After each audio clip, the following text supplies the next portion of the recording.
The master pottery studio in Kyoto was silent. A woman named Keiko sat motionless before a single tea bowl. She had been working on this one piece for 3 days.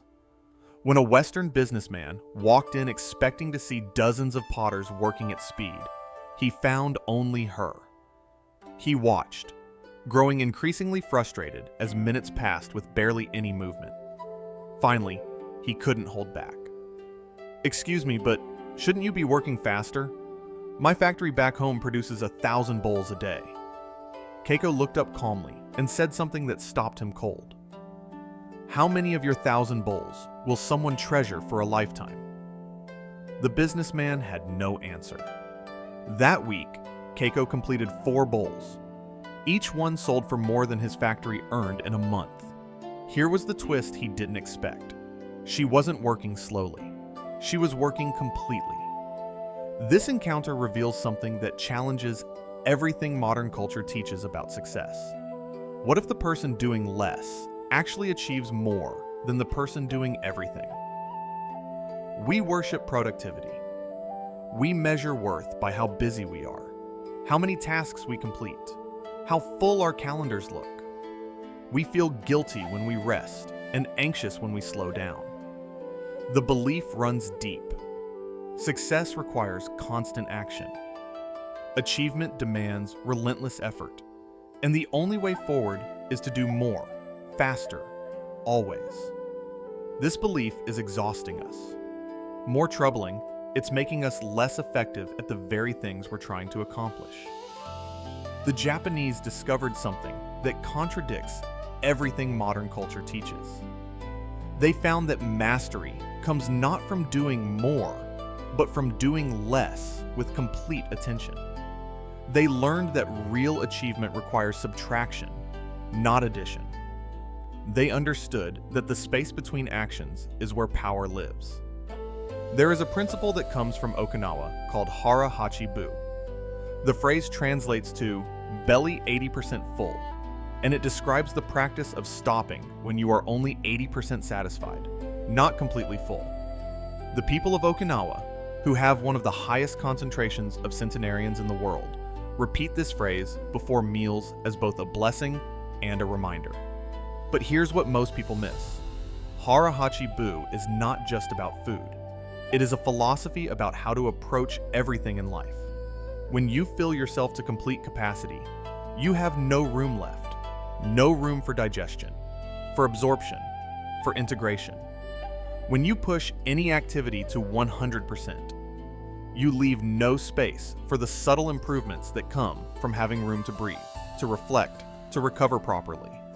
A swordsman training at a traditional dojo would not practice until complete exhaustion. He would stop at roughly 80%, when his form was still clean and his mind still clear. This allowed the practice to settle correctly into his body. The movements would imprint themselves properly, not in the distorted shapes they take when fatigue clouds everything. The next day, he would return stronger because his practice ended while he still had energy to recover. His muscles remembered correct form, not the compensations of exhaustion. Think about how most people work today. They push until there is nothing left. They work until their thinking becomes cloudy, until their decisions become poor, until they can barely function. Then they wonder why their best ideas never come at their desk, why solutions appear in the shower or during a walk. The principle of Hara Hachi Bu teaches us that stopping at 80% is not weakness or lack of commitment. It is wisdom. It creates the space where excellence actually develops. But this idea feels dangerous to us. We fear that doing less means falling behind. We imagine competitors working harder, achieving more while we rest. This fear keeps us trapped in exhaustion, producing more but creating less of real value. Here's the first major twist in this paradox. The competitors we fear are just as exhausted as we are. Everyone is running the same race toward burnout, and nobody is winning. The Japanese have a word, ma, which means the space between things. In music, ma is the silence between notes. In a room, ma is the empty space that allows objects to breathe. In conversation, ma is the pause that gives words their weight. Western culture tends to see empty space as something wrong, something that needs to be filled. We are uncomfortable with silence, with gaps, with anything that is not active and productive. But the Japanese understanding cuts deeper. They see ma not as emptiness, but as substance itself. The space between things is what gives meaning to the things themselves. Without ma, life becomes cluttered and impossible to navigate. Watch a traditional tea ceremony, and you will see this principle in action. The ceremony moves with deliberate slowness. Between each action sits a pause, a moment of stillness where nothing visible happens. To someone raised in a fast culture, this seems wasteful. Why not move quickly from one step to the next and finish faster? But here is what that person misses. The pause is not wasted time. It is the moment when the previous action completes itself, when attention shifts, when presence deepens. The tea master knows that rushing from one task to the next creates a mental blur where nothing receives full awareness. Each action bleeds into the next until nothing is truly done, only half finished and quickly forgotten. A man struggling with overwhelming stress tried implementing MA in his work life. Between meetings, instead of immediately jumping to the next task, he would sit for 2 minutes doing nothing. Just 2 minutes of complete stillness. His colleagues thought he was wasting time. Some made jokes. But within weeks, he noticed something remarkable. The work he did after those 2-minute pauses was sharper, clearer, more focused than anything he had produced before. The brief pause allowed his mind to fully release the previous task and arrive completely at the next one. Within 2 months, he was producing better work in fewer hours. Here was the second twist. By doing less, by creating space, he accomplished more than when he was constantly busy. The paradox was real. There is a Japanese phrase, Ichigo Ichie, which translates to one time, one meeting. It comes from the tea ceremony tradition, specifically from the 16th century tea master Sen no Rikyu. The phrase expresses a profound understanding. This moment will never come again. This exact combination of circumstances is unique and unrepeatable. Even if the same people gather in the same place tomorrow, that specific moment is gone forever. When you truly grasp this, it changes how you approach everything. Instead of spreading attention across 10 things at once, you bring complete focus to the one thing in front of you right now. This is not about efficiency or time management. It is about depth. A carpenter practicing Ichigo Ichie does not think about the next piece of wood while cutting the current one. His entire being focuses on this cut, this angle, this grain pattern. The result is not just better craftsmanship. The work carries a quality of presence that people can feel even if they cannot name it. When Miyamoto Musashi, the legendary swordsman who won over 60 duels without a single loss, fought his battles, he did not think about the next opponent or the reputation he might earn. He met each encounter as if it were the only thing in existence. This complete presence is what made him undefeatable. Not superior strength, not more techniques, but the ability to be fully here, now, with this. You can apply Ichigo Ichie to any activity. When you eat, just eat. When you work, just work. When you speak with someone, just speak with them. Every time you divide your attention, you diminish the quality of everything you touch. Every time you bring complete focus to one thing, you multiply your effectiveness. But here's the twist most people resist. Bringing complete focus to one thing means choosing not to do 10 other things.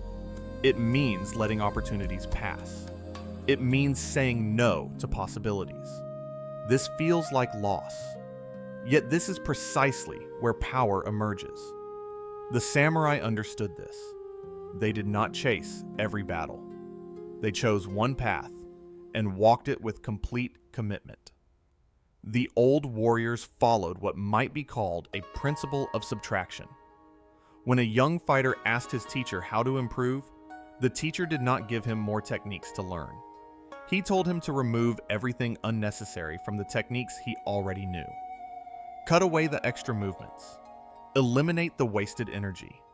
Remove the flourishes that serve the ego, but not the purpose. What remained after this cutting away was not less powerful. It became more powerful, more direct, more true. Modern productivity culture teaches the opposite. We are told to learn more skills, take on more projects, add more tools and methods and systems. We pile complexity on top of complexity until we spend more time maintaining our systems than doing actual work. The energy drains away into the machinery of busyness itself. The Japanese way points in the opposite direction. Look at everything you are doing and ask what you can remove. Which meetings serve no real purpose? Which tasks are busy work disguised as importance? Which commitments no longer serve your actual direction? This is not about laziness. It is about precision. A sculptor does not add more stone to create a statue.